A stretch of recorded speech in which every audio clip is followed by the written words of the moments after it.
Hey guys, what's up? Welcome to my first YouTube video. Hope y'all are having a wonderful day. But today I just wanted to share about the event Green Jacket Academy.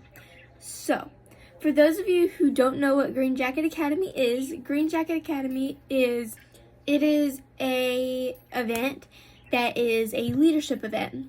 So, we had one just a few days ago in my district.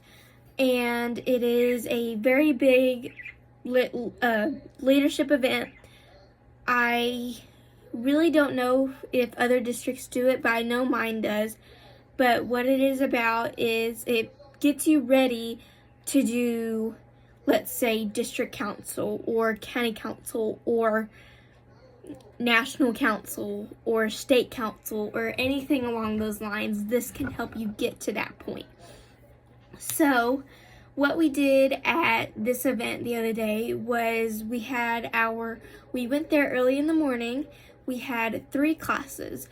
So, the first one that we had was basically you got to learn what kind of leader you were. So, we had this paper in it, you read a story and you either labeled yourself 1 through 4. 1 was most like you, 4 was less or not really like you at all.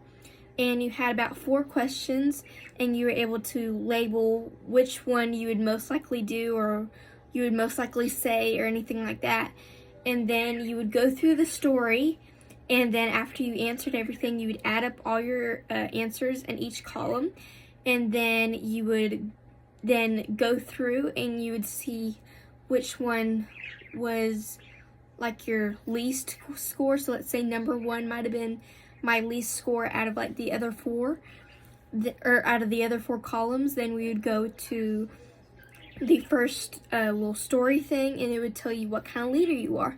You could disagree with it. That is completely fine. It would just tell you based off your answers what kind of leader you were most likely to be or was most like you.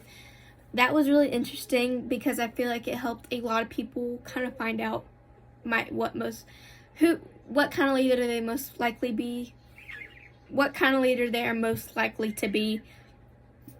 So, like I have a friend and she's kind of new to this process, and I think it helped her. And then after that, we did one about handshakes. So we all know, or most of us know, that there are different types of ways to shake someone's hand for like different events or things that you might do. So like, let's say for an interview, you'd want to do a business handshake or what they call a pro handshake. So a nice business casual handshake, not too hard, not too light, not too awkward, just a nice business handshake while you introduce your name and maybe something about yourself, maybe what county you're from, anything like that. So for instance, I would say, "Hi, nice to meet you. My name is Jancy Blank and I am from this county." Or I would say, "Hi, my name is Jancy Blank. Nice to meet you." But something along those lines can always lead to a good start. Because like there's the bro handshake, those kind of handshakes are for when, like the bro handshake for maybe when you're like with a best friend or with like a really good friend or something like that. But you would not want to do that in an interview. That would kind of be awkward. But again, there are different types of ways to handshake, and some people might need a little help on that. Because have you ever had that time where you might shake someone's hand and then you're just like, "Ooh, that was a little awkward." But this can kind of help you, just kind of figure out what kind of handshake you might need to use for that kind of situation you're in. Anyway, I thought that was kind of neat. Next, we had one where you could read a story and you had a partner, and you would read the stories and you'd figure out maybe whether that was such a good idea, or is it a good idea, or should we do this? Should we not do this? Something like that. With like me and my partner, we had one where this kid asked this DJ if he could play a song that was offensive or that would not look good based on police officers. My partner and I and the question was, would it change your answer if you had a dad that was a police officer? My partner and I, we said no, because all police officers deserve respect, whether they're your dad or not your dad or anybody, because they work hard for us. So they all deserve respect. But so we said no, it would not change our answer because all of them deserve respect.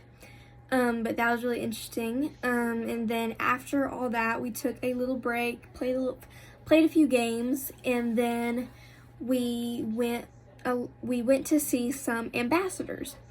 So there are different types of ambassadors. So you have horse ambassadors, water ambassadors, poultry ambassadors, rabbit ambassadors, photography ambassadors. There are a ton of different types of ambassadors. And I think the ones they had there were water, poultry, photography, and horse ambassadors. There are also shooting sports ambassadors. But all of them were really neat. I really enjoyed the horse ambassador one. I'm really into horses. I love horses. I have 2 myself. I'm just now starting to get into the horse world things in 4-H, and I'm really enjoying it so far. But we also went to the photography ambassador stand that they had, and that was also really neat. I also love photography as well. It was an interesting process just to be able to see what they do as ambassadors, because you have to do a certain amount of things. Like, you have to serve a certain amount of hours or go to a certain amount of events to be able to become an ambassador of something. You have to do different things sometimes for different types of ambassador programs. So, I think for photography you have to do a certain amount of hours and maybe one or two other things to become a photography ambassador. I am not old enough yet. I believe you have to be going into high school, I believe. I'd have to look it up, but it was really neat to do that. And then after that, we had lunch and we had a little bit of free time, and then we played 1 or 2 games, and then we kind of had a team building. It was kind of like a game, but where we had to put a puzzle together. But there's 3 puzzles, and all the puzzles were mixed up into each box. Excuse me. But so all the puzzles were mixed up, and you had to go to each table or section or team to pick out your parts of the puzzle and bring it back to your puzzle, or you could take all your puzzle pieces out and take them to another table. But so you kind of had to go and team build. That was really fun and interesting though. But then after that was kind of the end of the day, and they gave out some door prizes, called a name out of a hat, and got called for some door prizes. I know I won a deck of cards, and my mom won a cup that said 4-H on it. Also, the deck of cards said 4-H on them. Also, they did the county with the most people there. So,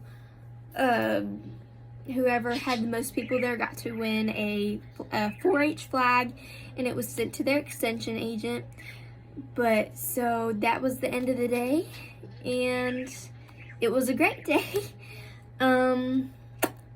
Yeah, if y'all have any questions or comments or anything like that, drop a comment down below and I will try to answer your question.